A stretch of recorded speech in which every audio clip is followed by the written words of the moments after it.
I'm going to show you how to make a super simple hobo stove. I'm going to show you how to make it out of some survival food. My name is Jason Hansen. I'm a former CIA officer, and I've eaten a lot of survival food. When I was with the agency, there was one point where I ate so many MREs that just like the thought of an MRE makes me want to puke. But we're not going to talk about MREs today. We're going to talk about, like I said, a hobo stove. So first, we're going to make this hobo stove out of a number 10 can. These number 10 cans are one of my favorite ways to have survival food. So my favorite way are the survival food pouches, because that's a meal in a pouch, very easy to cook, and in a stressful situation, you do not want to have to search for 37 different ingredients to make a meal. You're going to have many other problems. So I love the pouches, my number one way. Number two way is these number 10 cans. This one right here just happens to be spaghetti bites, and they have everything. They have like apple slices, they have pinto beans, they have red beans, you can get flour, you can get, I'm trying to think what else, you can get onion slices, onion something, onion sticks, I can't remember. But anyways, get some number 10 cans for survival food. So how are we going to make a hobo stove out of this? Well, I'm going to show you. First, you obviously got to take the top off of your number 10 can of food. I'm using a simple manual can opener. I kid you not, we have a fancy electric can opener in my house, and I can't figure out how to use it. You need a PhD how to use this thing. So my wife is like, oh, you just put it on here, and push these 75 different buttons. I'm like, nope, not interested. Can't figure it out. So for emergency purposes, sure, have your fancy can openers, but when the grid goes down, when the electricity is out, you better have a bunch of manual can openers. And of course, I have more than just one. I have redundancy. I have several of these things. So we're going to open this up. We're going to see if I'm smart enough here to open my number 10 can and get this lid off for hobo stove. By the way, when I was 6 or 7 years old, I had a hobo birthday party. I'm kid you not. A clown came to my house. I had a hobo birthday party. He was Hobo the Clown. We had a stick with our little meal attached by a napkin. We went into the woods behind my house, and I guess my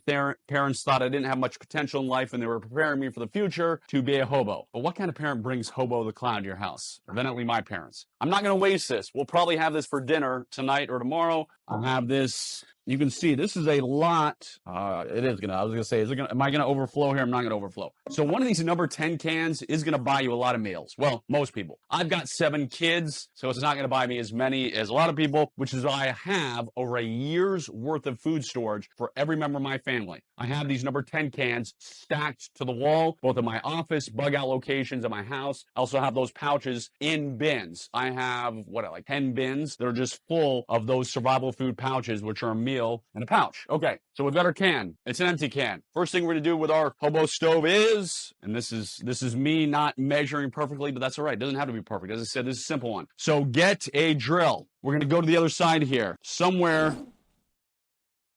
Come on, get through. Okay. We are going to drill a few holes around our hobo stove at the bottom because we need to have vents. We need to allow for airflow. So let me do that again. Okay, we'll drill some more. Okay, we'll drill one more. Why not? What the heck? Okay, as you can see, I am very skilled and talented at creating a straight line here. So measure if you want a better looking, fancier hobo stove. But for demo purposes, and actually I will use this stove, just drill some holes at the bottom. You gotta have a vent. All right, next what we're gonna do is if you're OCD, and I'm OCD in some things, but not everything, you would make a circle, meaning you would take out your black magic marker, your ink saw marker, and did I say circle? I meant rectangle. So you're going to make a rectangle, and that is going to be your feed ramp. That is where you're going to put the logs and the sticks. But I'm not going to do that. What I'm going to do is we're going to make, let's see, how far do we want to go? We'll go about right here. Okay, what I'm going to do is I'm going to make 4 holes, so one in each corner. So how big do I want this thing? That's good enough. Okay, and then I'm going to go up here, keeping my fingers away. Now I'm spinning too much. Okay, I've got, as you can see, 4 holes. 1, 2, 3, 4, one in each corner. I know the hobo stove nerds out there are going to say it's not perfect, but guess what? It doesn't have to be perfect. It's going to work perfectly fine in the life or death scenario. So now that I have my 4 different holes, I'm going to take my tin snips. I'm going to snip away here. And the reason I'm snipping away is I need to put a place to be able to feed my fire, to be able to shove in the logs, be able to cook this bad boy. And just be careful when you're doing this because this thing is going to get sharp. There will be sharp edges here.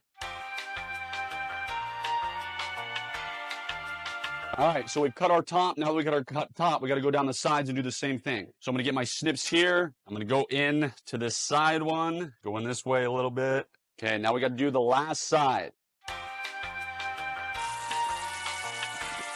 All right, we're almost done here. Almost done. I did it? No, I think I need one more. Okay, so what we've done now is we have created our entrance area. So we've only cut 3 sides. Make sure you only cut 3 sides. Once you cut 3 sides, you have to push it out. So for that, okay, I'm gonna take a pair of pliers and I'm gonna bend this outward. So I could, because I could just rip off the label, but I'm gonna bend this down.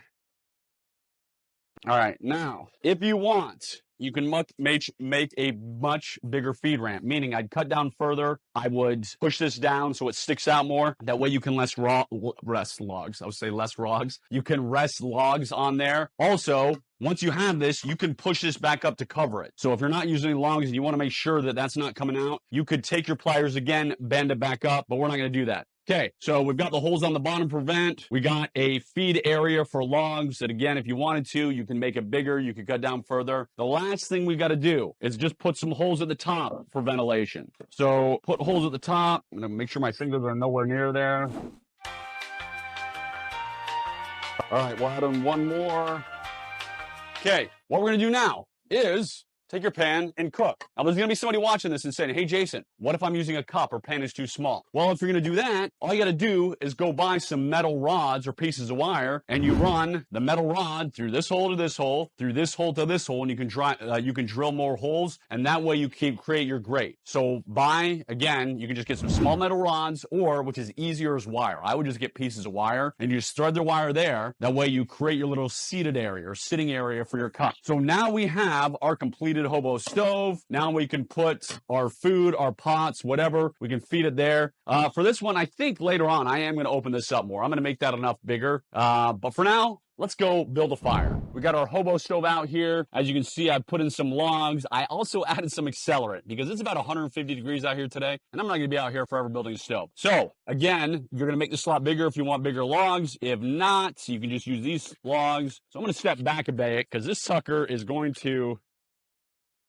There we go. Okay. So you can let it burn down a bit if you wanted to, or if you're super hungry and whatever, you pop your pan right there. That's going to be hot. You keep adding your food, your wood. You can see it's going to burn off some of my label, which is no big deal. But that is how you build the world's simplest hobo stove.